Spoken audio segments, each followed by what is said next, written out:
بسم اللہ الرحمن الرحیم۔ السلام علیکم۔ وعلیکم السلام۔ لاسٹ ٹائم ہم نے قادہ کے جو اذکار ہیں جو نبی صلی اللہ علیہ وسلم سے منسوب ہیں ان کو تقریباً سب بھی دیکھ لیے تھے۔ آ، اس کے بعد اب کچھ اذکار ایسے ہیں کہ جو نماز کے بعد نبی صلی اللہ علیہ وسلم نے سکھائے، وہ بھی بہت شاندار ہیں۔ ظاہر ہے اللہ تعالیٰ کا ذکر ہے، اس کی یاد دہانی ہے۔ اب اپنے آپ ان چیزوں میں، ان سب چیزوں میں جو چیز امپورٹنٹ ہے، کئی دفعہ لوگ یہ پوچھتے ہیں کہ اللہ تعالیٰ کو ہماری اتنی تعریف کی کیا ضرورت ہے؟ اور میں اس چیز کے بارے میں کئی دفعہ یہ سمجھانے کی کوشش کرتا ہوں کہ یہ اصل میں اللہ تعالیٰ کی ضرورت نہیں ہے، یہ ہماری ضرورت ہے۔ بار بار اپنے آپ کو یہ ریمائنڈ کرانا ہے کہ یہ سب کچھ جو میرے پاس بلیسنگز ہیں، جب ہم تعریف کرتے ہیں اس کی، تو یہ سب کچھ یہ یاد کرتے ہیں کہ میرے پاس کچھ بھی اچھا جو ہے وہ خدا کے دیے بغیر نہیں ہو سکتا، کچھ بھی، نتھنگ ایٹ آل۔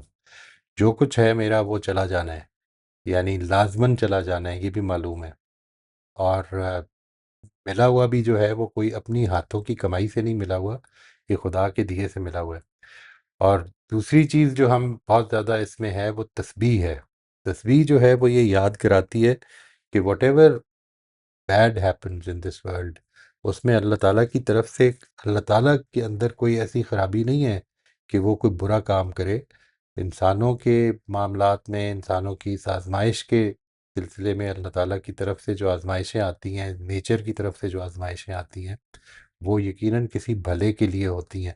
اور یہ جو ہم نے وہ سیشنز کیے تھے نا، جس میں یہ دیکھا تھا کہ کس طرح سے انسان اس کائنات میں جیتا ہے، اس میں اس کا ذکر بھی کیا تھا کہ یہ زلزلے، یہ آتش فشاں، یہ ساری چیزیں جو ہیں یہ کس طرح سے الٹیمیٹلی لانگ ٹرم میں ایکالوجی کو کنٹریبیوٹ بھی کر رہی ہوتی ہیں۔ اور انسان کی جو جان ہے، انسان کی زندگی، انسان کی جان، انسان کے پیش آنے والے حالات، اونچ نیچ اس کی زندگی کی، آسانیاں، تکلیفیں، یہ سب کچھ جو ہے یہ اگر آپ اس لینس سے دیکھنا شروع کر دیں کہ جو ہم جس کا ذکر کرتے رہتے ہیں کہ اللہ تعالیٰ کے ہاں ہمیں حاضر ہونا ہے، اور ہمیں ان سب چیزوں کا جو کہ ہم نے اس دنیا میں اچھے طریقے سے نعمتیں اس کی استعمال کی، اور اچھے طریقے سے اس کی مشکلوں میں، اس کی طرف سے آنے والی مشکلوں میں صبر کے ساتھ معاملہ کیا، تو اس کا ہمیں اجر ملے گا، اور بہت زیادہ، اتنا ملے گا کہ آپ نہال ہو جائیں گے، یعنی آپ کو یہ اندازہ ہی نہیں کہ وہ کتنا زیادہ اجر ہے۔ اس چیز کو یاد کرنے کے لیے ہم یہ اذکار کرتے ہیں۔ اس میں یہ اللہ تعالیٰ کی طرف سے کوئی، اس کی کوئی ضرورت پوری نہیں ہوتی، یہ ہماری ضرورت پوری ہوتی ہے اگر ہمیں وہ یاد دہانی ہو جائے۔ تو آج ہم جب قادہ ہو جاتا ہے تو پھر اس کے بعد سب سے پہلے دائیں اور پھر بائیں کی طرف سلام پھیرا جاتا ہے۔ یہ بھی again it is symbolic of the fact کہ اب ہم دنیا میں واپس آ گئے ہیں، اور اپنے آس پاس اپنے جو لوگ ہیں، اپنے اسپیشیز کی، ان کو ہم نے السلام علیکم کہہ کے ہم واپس آ گئے ہیں اس دنیا میں، اور اس کے بعد اپنی زندگی نارمل جو ہے وہ گزاریں گے۔ اور اس کے بعد اب انڈیویجول دعائیں گے، تو ظاہر ہے کہ ایک اجتماعی، عام بالعموم جب آپ جماعت سے نماز پڑھتے ہیں تو ایک اجتماعی عبادت ہے یہ جو آپ نے کی ہے۔ اس کے بعد کچھ انڈیویجول دعائیں ہیں نبی صلی اللہ علیہ وسلم سے۔ یہ بالعموم انلیس سے کسی نے کچھ کہا یا آپ نے کسی چیز کا خاص طور پہ ذکر کر کے کوئی دعا کی، نماز کے بعد کوئی اجتماعی دعا جو ہے وہ نہیں آتی، منسوب نہیں ہے۔ یعنی آپ نے نماز کے بعد جو بھی دعا کی ہے وہ انفرادی دعا ہی کی ہے۔ البتہ کئی دفعہ وہ جو آوازیں اوور ہیئر کی ہے لوگوں نے، اس سے وہ منقول ہو گئی ہیں، نقل ہو گئی ہیں۔ میں یہ دعائیں آپ کے سامنے رکھ رہا ہوں جی، ایک ایک کر کے، جو نماز کے بعد کی ہیں۔ اچھا، نماز کے بعد سب سے پہلی چیز تو یہ بتائی جاتی ہے کہ جب نبی صلی اللہ علیہ وسلم نماز پڑھ لیتے تھے تو پھر سب سے پہلے تو اللہ اکبر کی آواز آتی تھی۔ اللہ اکبر ہم جانتے ہیں کہ اس کے معنی یہ ہے کہ اللہ سب سے بڑا ہے، یعنی اگین ایک یاد دہانی ہے کہ اب میں واپس اس دنیا میں تو آ گیا ہوں، لیکن مجھے یہ یاد رکھنا ہے کہ اللہ ہی سب سے بڑا ہے، اور اسی کے آگے مجھے اس دنیا میں نماز کے باہر بھی اسی کے آگے جھکنا ہے، اسی کے احکام کے، اسی کے فیصلوں کے آگے میں نے سر تسلیم خم کرنا ہے۔ اس کے بعد کہا جاتا ہے کہ استغفر اللہ، استغفر اللہ، استغفر اللہ، یہ 3 دفعہ آپ دہرایا کرتے تھے۔ اور اس کا مطلب بھی ظاہر ہے کہ یہی ہے کہ میں اللہ سے معافی مانگتا ہوں، میں اللہ سے معافی مانگتا ہوں، میں اللہ سے معافی مانگتا ہوں۔ اور اس کے بعد پھر جو ایک بڑی مشہور دعا ہے وہ یہ ہے کہ اللہم انت السلام و منک السلام تبارکت یا ذا الجلال والاکرام۔ اے اللہ تو سراسر سلامتی ہے اور سلامتی سب تیری ہی طرف سے ہے۔ اے عزت و جلالت کے مالک، تیری ذات بڑی ہی بابرکت، بڑی بافیض ہے۔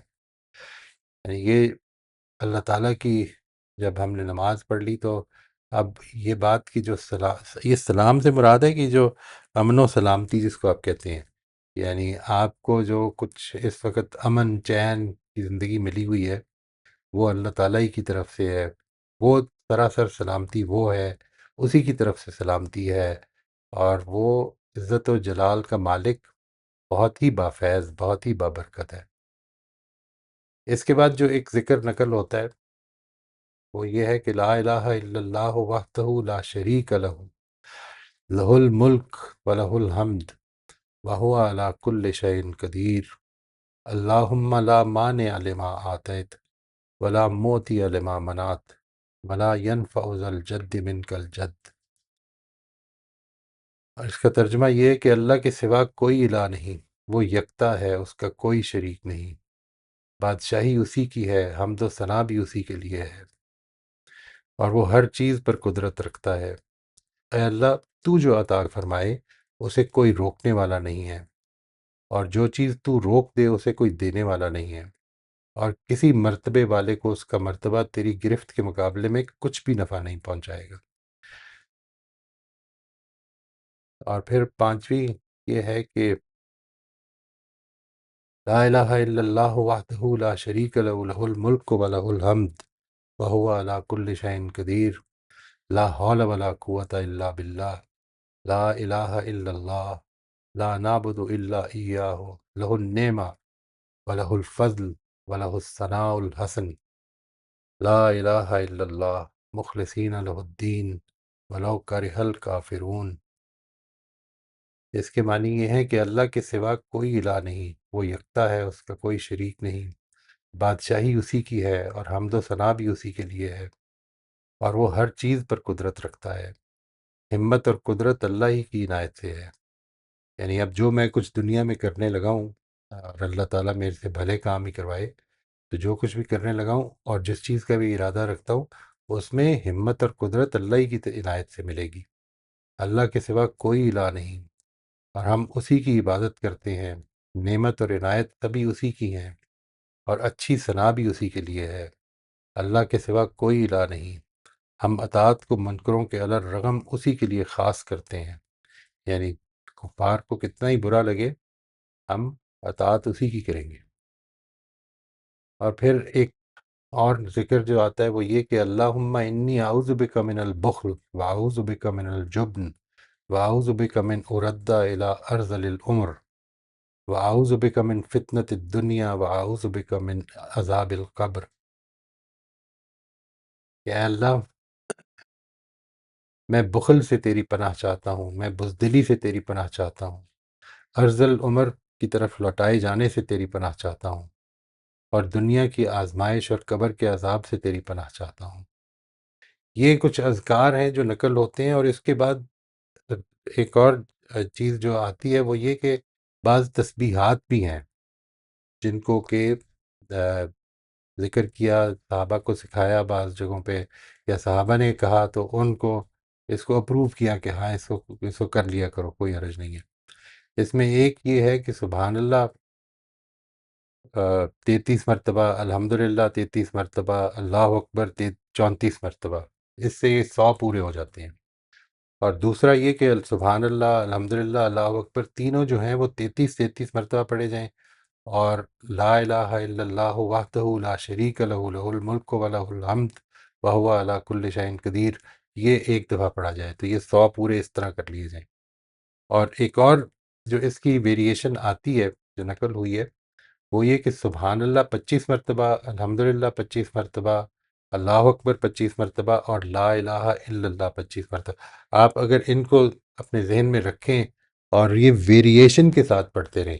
It is always good to vary your, یہ جو اذکار ہیں آپ کی جو ذکر ہیں، ان کو ویریشن کے ساتھ کرتے رہیں تاکہ وہ محض زبان کی ادائیگی نہ بن جائیں.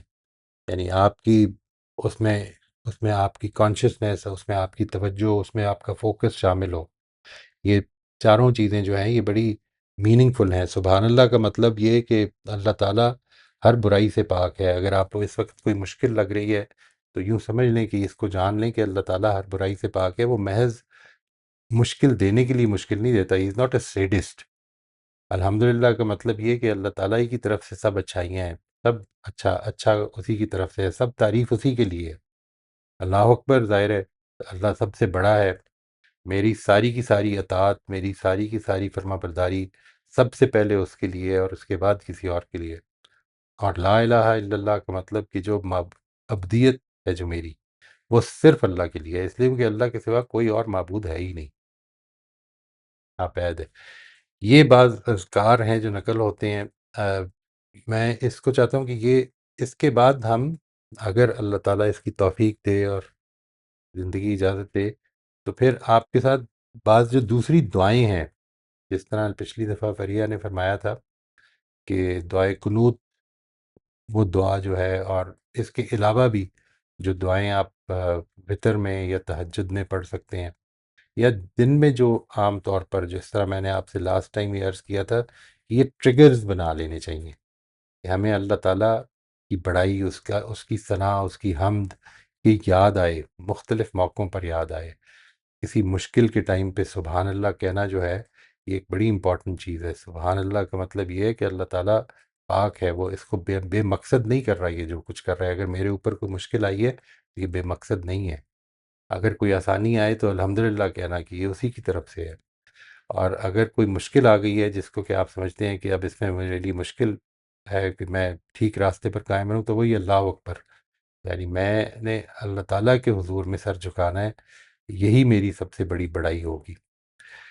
تو وہ ہم انشاءاللہ نیکسٹ ٹائم کے لیے لیں گے جی، کہ next few times we will be taking up some supplications, جو دن کے مختلف اوقات میں، صبح اٹھنے میں، رات سونے میں، اس طرح کے جو ہیں اذکار، وہ بھی کر دیکھتے ہیں، اور تاکہ وہ یاد کر کے اپنی زندگی میں ان کو ٹریگر کے طور پر بنائیں.